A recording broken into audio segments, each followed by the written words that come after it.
Tidak, kami hanya ingin memastikan kegiatan saudara saja. Jadi kita tidak akan mengulang lagi apa yang saudara sudah terangkan yang kita nyatakan tertutup itu. Setelah saya makan siang, saya naik ke kamar ke lantai 2. Saya tutup pintu kacanya, saya kunci, terus saya masuk ke kamar dan saya tertidur. Tertidur, oke. Kemudian kalau dari keterangan saudara sebagai saksi kemarin, kami perkirakan apa yang saudara terangkan yang terjadi pelecehan seksual itu kurang lebih pukul 18.30-an. Masih ingat dimulainya itu? Mohon maaf Yang Mulia, kalau untuk waktu saya tidak tahu. Saudara tidak tahu, tapi di luar sudah gelap atau belum, saudara masih ingat tidak? Masih terang. Masih terang, anggaplah berarti pukul antara 17.30 sampai pukul 18. Karena kita menyesuaikan dengan keterangan Richard dan keterangan Ricky, di mana mereka baru kembali saudara hubungin kemudian, itu pukul 19, makanya kita mencoba menentukan waktunya. Dan itu yang bisa menjelaskan hanya saudara sendiri. Mohon izin Yang Mulia, karena saya juga tidak pakai jam dan tidak melihat jam, jadi saya tidak tahu pasti. Ya, makanya kan kita hanya mengira-ngira berdasarkan keterangan saksi-saksi lain. Apakah ada persesuaian dengan keterangan saudara atau tidak. Sehingga kita tahu kapan dan jam berapa. Kita mencoba mengikuti cerita saudara. Ya. Saudara berarti tidak pernah sampai sore, sampai keesokan paginya kan saudara nggak turun ke bawah kan? Tidak Yang Mulia. Tidak. Oke, kalau begitu saudara kemarin bercerita bahwa saudara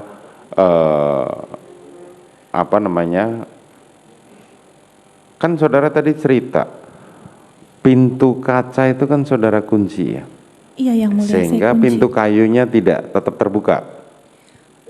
Di lantai 2 itu kalau menuju kamar saya ada pintu kaca dulu, itu saya kunci. Terus kalau mau masuk ke kamar saya ada pintu kasa nyamuk dulu. Oh, pintu kasa nyamuk, iya, itu saya tutup. Dan ada pintu kayu yang warna putih itu terbuka posisinya. Pintu kayu terbuka, oke. Setelah pintu kaca tertutup, yang tadi saudara bilang dikunci, apakah dimungkinkan orang lain dari bawah naik ke atas? Kalau terkunci tidak, tapi kalau dipaksa terbuka mungkin bisa, karena pintu sliding itu kuncinya hanya menyantol begini. Oh, hanya menyantol begini, artinya ketika tarik agak kuat dia bisa terbuka. Bisa dibuka. Sekarang saya mau nanya, kapan saudara sadar bahwa Joshua masuk ke dalam ruang kamar saudara? Waktu itu saya tertidur, terus terdengar bunyi kayak pintu dibuka keras, kayak gruk gitu. Terus saya membuka mata saya. Nggak perlu diceritakan semua, saya cuma pengen tahu waktunya. Kan saudara sudah memberikan keterangan kemarin ya. Yosua sudah ada di kamar, di sebelah saudara. Di dekat kaki saya. Di dekat kaki saya. Di dekat kaki saudara, oke. Kemudian seperti yang saudara terangkan di keterangan saksi kemarin ya, pada waktu saudara menjadi saksi. Selanjutnya saudara menghubungi Richard.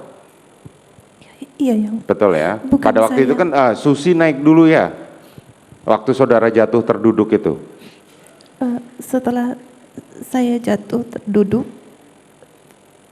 saya tersadar ketika Susi memegang kaki kanan saya, dia menggoyang-goyangkan kaki saya.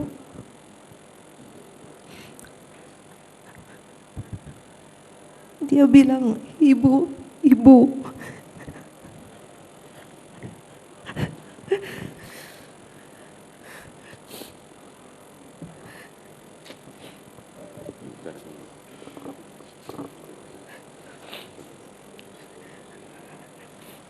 Kasih air minum.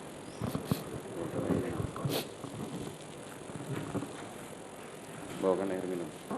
Bawakan air minum. Lalu saya membuka mata saya. Dan saya menangis. Lalu Susi berteriak, Om Kuat, tolong ibu. Lalu Kuat naik ke atas. Memegang kaki kiri saya dan menangis.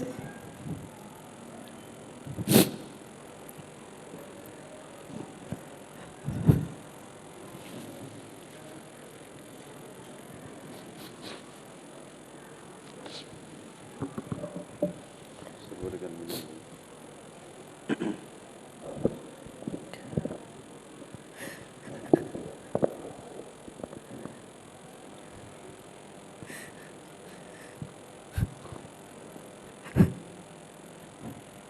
Lalu saya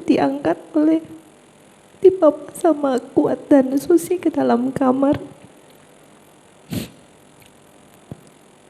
Saya dibaringkan di tempat tidur.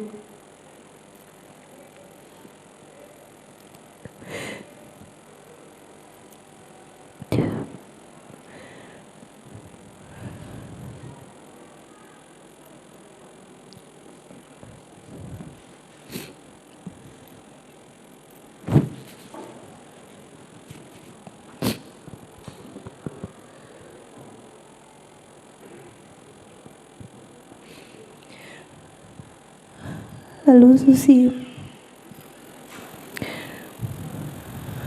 menggosokkan kaki saya dengan minyak dan menyelimuti saya sambil menangis. Kuat menyuruh Susi mengunci pintu.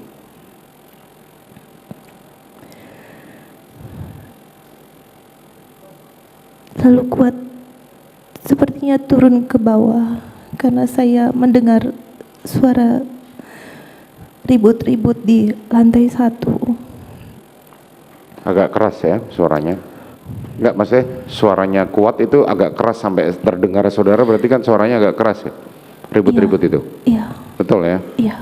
Terus? Lalu suara itu menghilang dan tidak lama Kuat naik ke atas kembali. Lalu saya tanyakan, Om Kuat, Dek Riki di mana? Dek Richard di mana?